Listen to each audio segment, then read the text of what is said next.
Good morning सभी भाई बहन को जय मसीह की।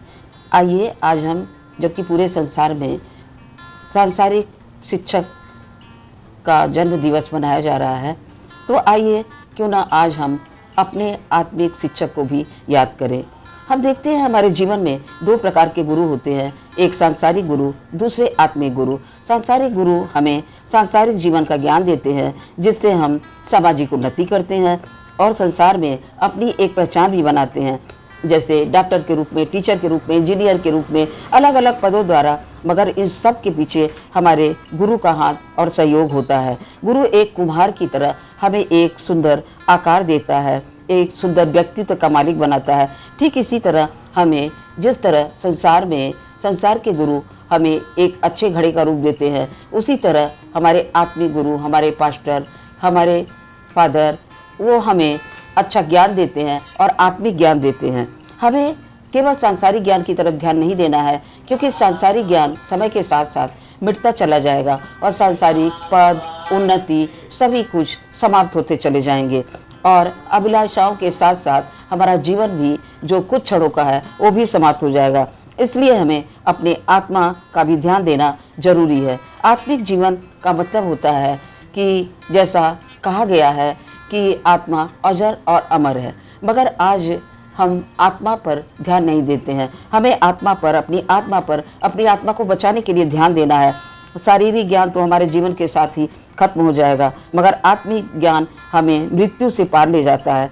इसलिए हमें आत्मिक जीवन के उद्धार के बारे में अनजान रहना बिल्कुल गलत है। जीवित परमेश्वर का, सच्चे परमेश्वर का ज्ञान न रखना सबसे बड़ी मूर्खता है। संसार के दलित, परेशान, ठुकराए हुए, दुखी मनुष्य अति शीघ्र ही परमेश्वर को प्राप्त कर लेता है, क्योंकि उसे शांति और सुकून की उस समय बहुत आवश्यकता होती है। इसलिए प्रभु यीशु ने कहा, मैंने जगत के मूर्खों को चुन लिया है कि वे ज्ञानवानों को लज्जित करें।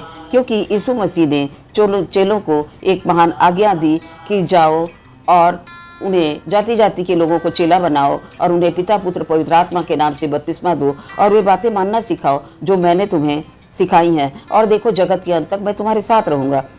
आज आत्मिक गुरु, पास्टर, प्रचारक के रूप में हमारे पास स्वयं नहीं बल्कि परमेश्वर के द्वारा भेजे जाने से आते हैं।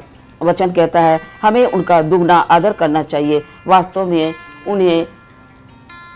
हमें बहुत ही ज़्यादा आदर देने की आवश्यकता है। अंत के दिनों में वचन कहता है हर एक घुटना झुकेगा, हर एक जीभ अंगीकार करेगी कि यीशु ही प्रभु है। मेरे प्रिय भाई बहन, यदि आज हम उसकी आवाज़ को सुने तो अपने मन को कठोर ना करें, मन फिराएं, यीशु के पास आएं, नई सृष्टि बने, आज्ञाओं का पालन करें। वह हमको और आपको अनंत जीवन देगा और वह जो स्वर्गीय राज्य और स्वर्गीय मुकुट देने का वादा किया है, जिस इनाम के लिए आज हम संसार में दौड़ रहे हैं, उस इनाम को वह हमें देगा। हमारे साथ मिलकर आप सभी लोग छोटी सी प्रार्थना करें और परमेश्वर के आत्मिक जीवन को और अनंत जीवन के मार्ग को जानकर अपने जीवन को सफल बनाएं और परमेश्वर की उपस्थिति में, उसके आत्मिक ज्ञान में बढ़ते जाएं और परमेश्वर की पहचान में और समझ में, ढील डौल में भी बढ़ते जाएं। तो आइए हम छोटी सी प्रार्थना करते हैं। हे परमेश्वर, हम अपने सभी सुनने वाले भाई बहनों के लिए प्रार्थना करते हैं कि उन्हें आत्मिक जीवन में प्रभु आत्मिक शिक्षक के द्वारा और आगे बढ़ा।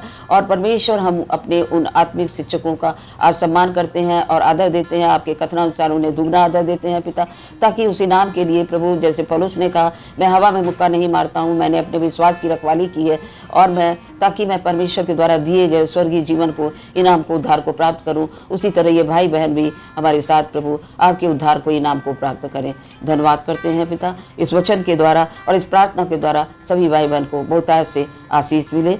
सभी भाई बहन को जय मसीह की।